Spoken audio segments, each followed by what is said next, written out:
What's the story with his veins and a calves in the front? I've never seen that before. Yeah, I don't really know, but I think it's something that he can take care of. Yeah. So. But there's something going on there. It's a little bit too thick, those veins. Yeah. I would definitely have this checked out.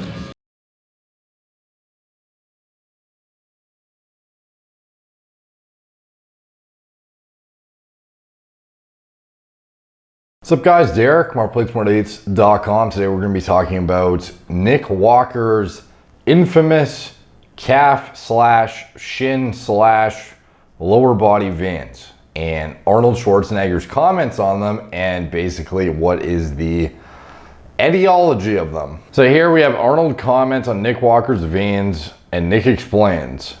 Quite the rhyme right there. But basically Arnold apparently was not the most forthcoming with like high praise during the open bodybuilding show at the most recent Arnold Classic, and it seems like he's becoming more and more disconnected with open bodybuilding as the years go on. He just has such disdain for it not being, you know, 220, 230 pound guys anymore. Rather, we have, you know, mass monster guys, you know, starting to take they've been taking wins for like fucking 20 years at this point. But he seems to just be like more and more fed up with the fact that they don't look classic. And he's just like very pessimistic about the whole thing, even though it's literally like the fucking bread and butter of his show. So it's kind of surprising to me how negative he really is about these guys when ultimately he knows that these are the fucking regulations imposed on them, and what they're expected to show up like is as huge and shredded as possible. And yet he still says, you know, pretty ridiculous comments. But anyways, in this video here, he talks about Nick's veins, like I mentioned, and Nick goes on to explain after.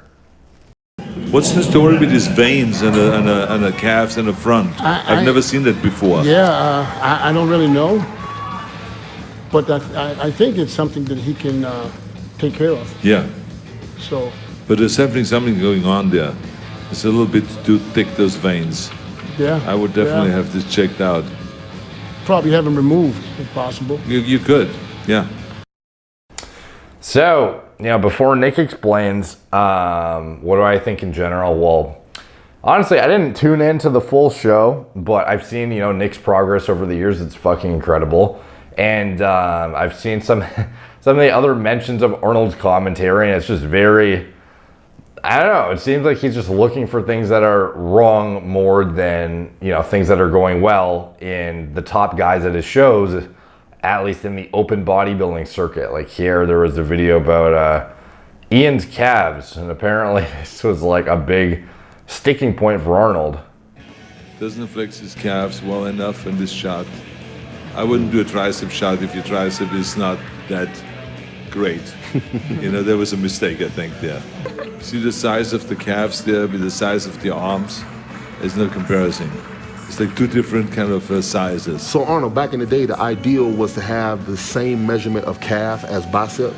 Yeah, so this comes from the days way before me, when 1947, 1948, 1950, Steve Reeves in Reg Park.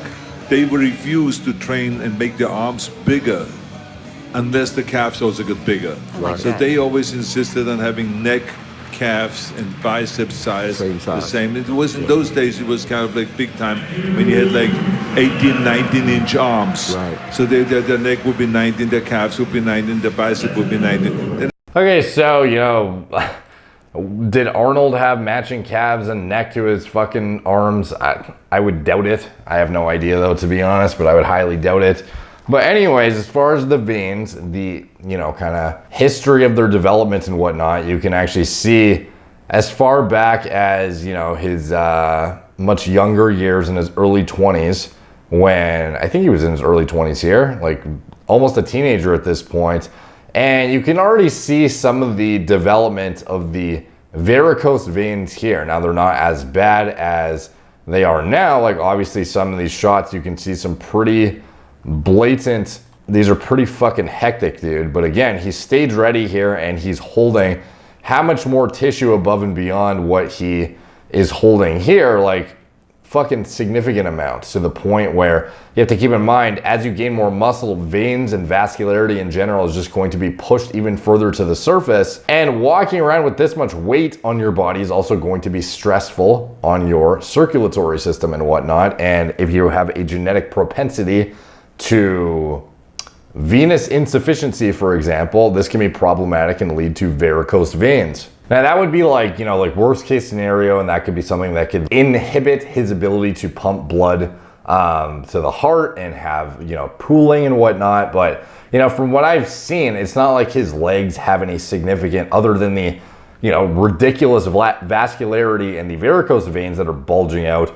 It's not like we see any indication of, you know, edema or any sort of like, you know, stressful kind of like trauma in the fucking area. So I can imagine like the main concern, I guess, for him would be propensity to something like I guess a superficial thrombophlebitis that might otherwise develop to a deep vein thrombosis down the line. But ultimately, like this seems more just like a cosmetic nuisance than anything, rather than something that's going to be inherently problematic right now. Like it's not like this is necessarily indicative of lack of sufficient blood flow, although there's obviously like twisted blood vessels that are not really, you know, like it's like swollen fucking veins that are all twisted up. Like it's not ideal way for your circulatory system to be functioning, and it can lead to bad outcomes down the line with issues with circulating your blood around and starting to get that pooling and starting to develop something like a deep vein thrombosis. But for him,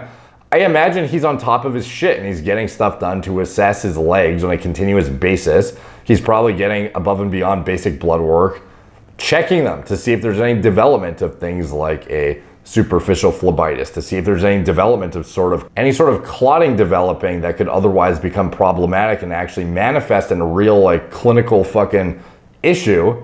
I'm sure he's on top of that, because it sounds like at the end of the day he is genetically prone to it based on his family history. For the 1/10000000th time, I've never had an issue with my veins ever. I do not have blood clots at all. It's a varicose vein. My grandmother has them. My brother has them. My mother has them. And guess what? They're all fine. They don't cause me any problems.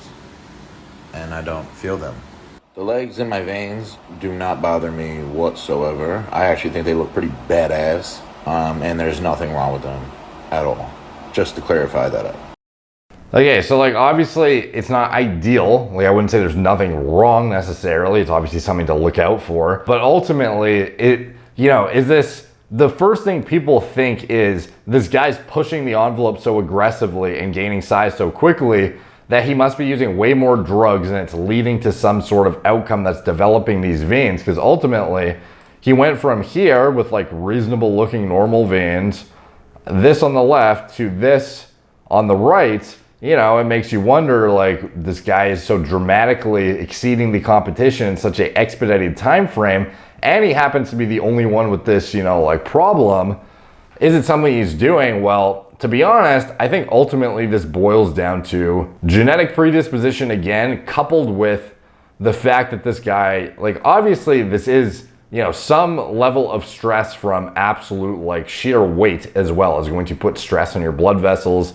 The amount of heavy training this guy does, like obviously it's not like good for his blood vessels to have fucking 70 pounds of lean tissue slapped on top of, you know, holding him up, and, you know, the gravity of the shit and allowing pooling in the legs from just standing for extended periods of time, holding this much muscle and hitting the weights hard and doing all of these movements that could otherwise be like, it's not just like it's taxing on your muscularity, it's just the fact that you're walking around as this sheer behemoth of a fucking human, plus you have this genetic predisposition. Obviously it's going to exacerbate it. And, you know, if it was caused by gear, like we would see this far more prevalently in the IFBB, and we simply don't.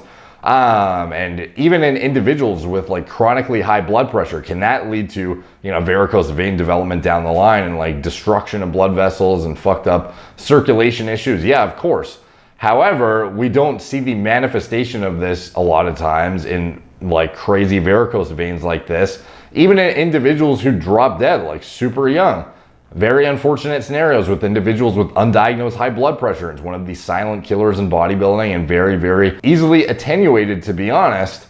And it sucks that a lot of individuals have, succumbed to, kidney deterioration, cardiovascular disease, etc., as a result of unaddressed high blood pressure. But those individuals, are they presenting, with like mangled, like fucking twisted up varicose veins? No, they're not. Like, ultimately, this is a very individual issue, and I don't think it boils down to his choice of drugs, the copious amounts of drugs, like the whatever.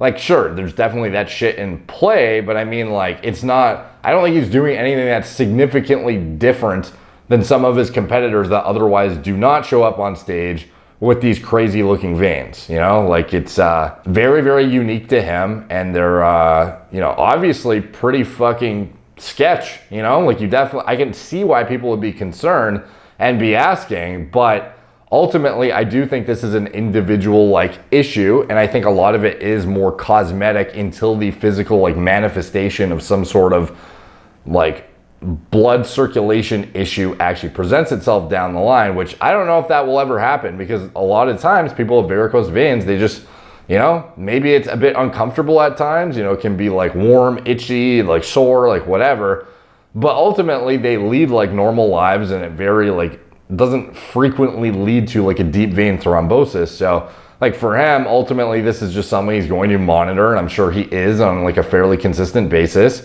and it's just gonna fucking be there, dude. I don't think it's a result of anything gear abuse related.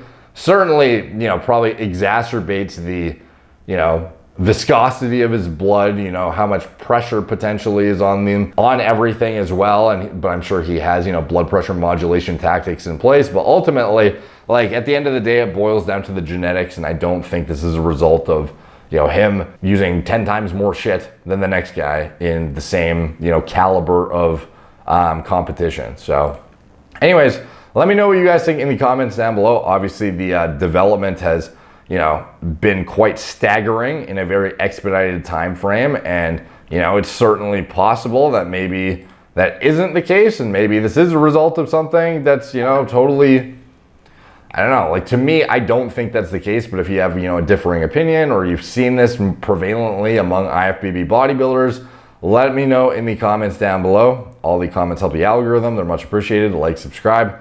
Check out my blog, moreplacemore8s.com. Follow me on Instagram at moreplacemore8s, Facebook, Snapchat, BitChute, Twitter, TikTok, Apple Podcasts. If you want to support the channel, you can check out anything I'm associated with in the video description below. My TRT clinic, all telemedicine from the comfort of your own home. Get high quality medical oversight from doctors who understand what kind of diagnostics and blood work you should be getting and how to interpret that, and actually create an individualized protocol just for you based on your own individual needs, imbalances, deficiencies, etc., regardless if it involves pharmacology or simple lifestyle, dietary, sleep hygiene manipulation / intervention. It's all stuff we do. We're all turnkey, and we deal with naturals, guys, sauce to the tits. It doesn't matter. We want to keep you as healthy as possible and help you reach your goals. And that's from all aspects, from a vitality, from a longevity, from a quality of life aspect.